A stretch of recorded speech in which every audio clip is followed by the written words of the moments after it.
Hard times a coming? Build a 3-month food supply. Real food you already eat, organized into a simple, everlasting pantry that will quietly carry your household through a supply shock. Written and read by yours truly, Oakie McDoakie. Screw ups and all. Remember COVID? Remember the empty shelves? I do. It's a big part of why I settled here at Hippie's End, my little off grid castle in paradise. It's also why I try to keep about 3 months of food on hand. Last year, I bought my first 3 month supply in a hurry. Serviceable, but bland. Since then, I've been refining the system, and I think I've got it pretty well dialed in. My goal was simple: 3 months of mostly dry foods that I already eat and enjoy, and will keep eating, so I can cycle through the pantry naturally and replenish it month by month in an organized way. That way, I'm not wasting money or eating stale trash. It also has to be nutritionally balanced. Given the news lately, I figured it might be worth sharing. I call this system the Everlasting Pantry. Here's the how to.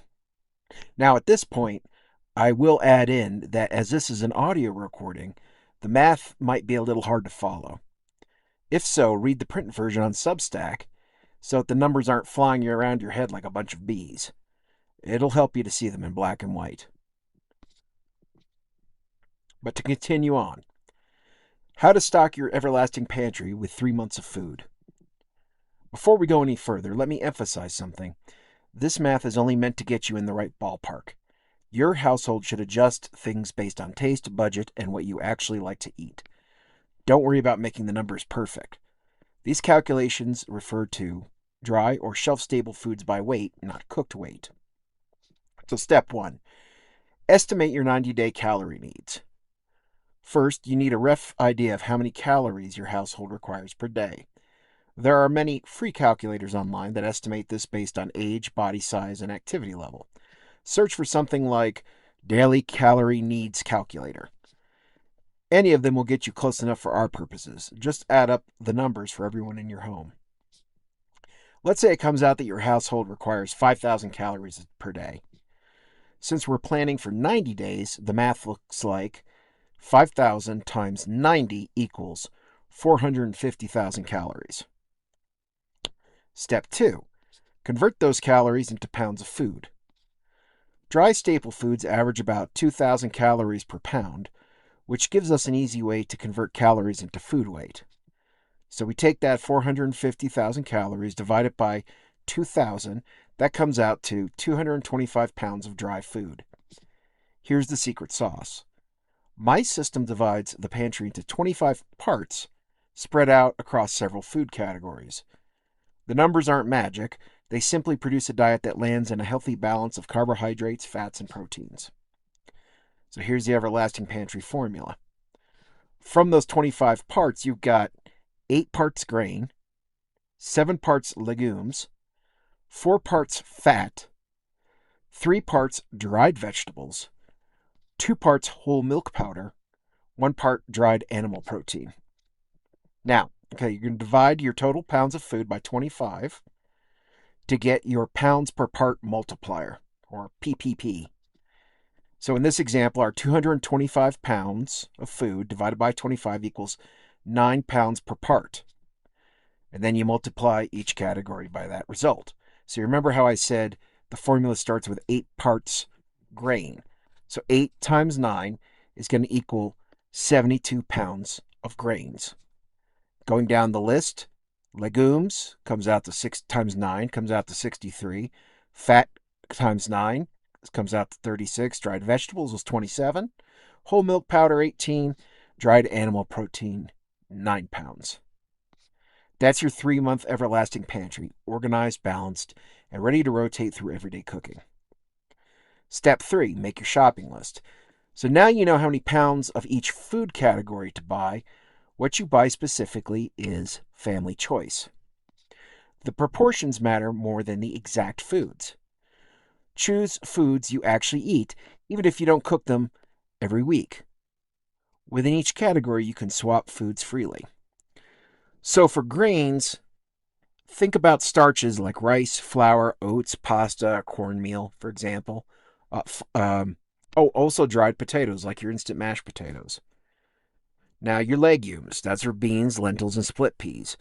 Peanut butter can fit here or under fats. And then for your animal protein slot, things like jerky, powdered eggs, or dried fish. Fats should be reasonably shelf stable and stored in a cool, dry place. Examples include lard, coconut oil, olive oil, vegetable oil, ghee, peanut butter, and tallow. If you want butter, dried butter powder works well for cooking and baking. You're not going to spread it on toast, though. For dried vegetables, the most affordable selection I've found is from Augustin Farms, available direct or through Walmart and Amazon. You might find some better brands, or you can dry your own at home. For dried whole milk, Nestle's Nido Fortificata is excellent. I drink it all the time. It dissolves quickly, even in cold water, and doesn't have the strange taste many powdered milks do. Now, don't forget the extras. So that was just a foundation there. On top of those staple foods, you want a good assortment of flavor and morale items: spices, salt, bouillon, dried herbs, sugar, dried fruits, nuts, chocolate chips, tea, coffee, condiments, anything that helps turn simple staples into meals you actually look forward to eating. Those things don't need to follow the parts system, just keep a sensible supply of whatever you normally use in your kitchen. The goal is simple: make sure your pantry can produce food that tastes good, the occasional treat, and the small comforts that keep spirits up when life gets stressful. How much will your everlasting pantry cost? There's another advantage to eating this way: it's cheap. Grains, beans, and other dried staples are some of the cheapest calories you can buy. When I ran the numbers for my own pantry at a bit over 3,000 calories per day, I'm a big guy, it came out to about $250 per month. Prices vary depending on where you live and what brands you buy, of course, but eating this way is about as economical as it gets. Does the Everlasting Pantry actually provide a balanced diet? Surprisingly, yes.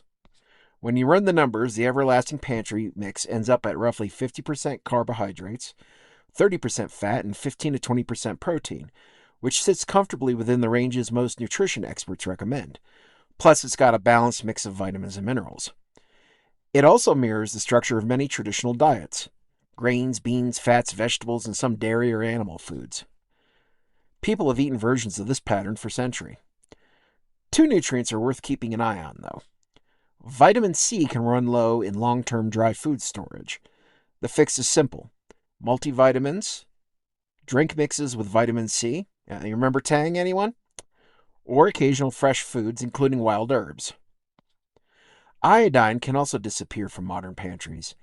The easiest solution is to use iodized salt.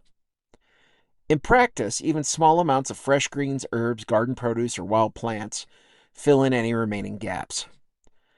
The Everlasting Pantry is meant to be a dietary foundation, not an attempt at optimal nutrition. With these small precautions, though, this approach provides a solid nutritional base for several months of meals. It's not fancy eating, but it's honest food, and it'll keep a household running just fine. A note for people with dietary preferences: if you don't drink milk or follow a vegetarian or vegan diet, the categories can easily be adjusted. Vegetarians can replace the dried meat portion with extra legumes, nuts, eggs, or other protein foods. Vegans can replace both the milk powder and the animal protein category with additional legumes, soy products, nuts, or similar plant proteins. They should also include a reliable source of vitamin B12, which normally comes from animal foods. If you're vegan, you know that. The lactose intolerant can simply skip the milk powder or substitute lactose-free or plant-based alternatives. If you avoid legumes entirely, I see you, Pythagoreans, you'll need to replace that protein with more nuts, dairy, or meat. At that point, though, the pantry will probably become more expensive. So, wrapping up. Don't like all those beans? Want more meat? Prefer canned or frozen foods? Or even want to keep some long-lasting fresh veggies and fruits in a cold basement or root cellar? Tweak this system and make it your own. The Everlasting Pantry isn't copyrighted or trademarked. I just gave it a name with capital letters. Use what works and ignore the rest. Still, I think this is about as good a starting point as any. Cheaper and healthier than most of the salt-choked, freeze-dried bundles being hawked out there. The biggest downside is simple: you have to cook. The Everlasting Pantry won't really feed you forever, not if you can't keep restocking it. But it will give you some breathing room if people start panic buying or if there's a temporary disruption in the food supply chain. It's a bit like money in a savings account. It won't last a lifetime, but it sure might get you through a rough patch. And it might help you sleep a little better at night. Do you want a better idea of what specific groceries to stock in your pantry? On Substack, check out the Feral Housewives complete printable pantry list. It's one of her top posts. She's a more dedicated cook than me, ready for nearly any recipe or occasion. If you like this, you can tip me on ko-fi.com/Oakie McDoakie or follow me on Substack and the socials. Just go to oakiemcdoakie.com. Until next time, don't let the bastards wear you down.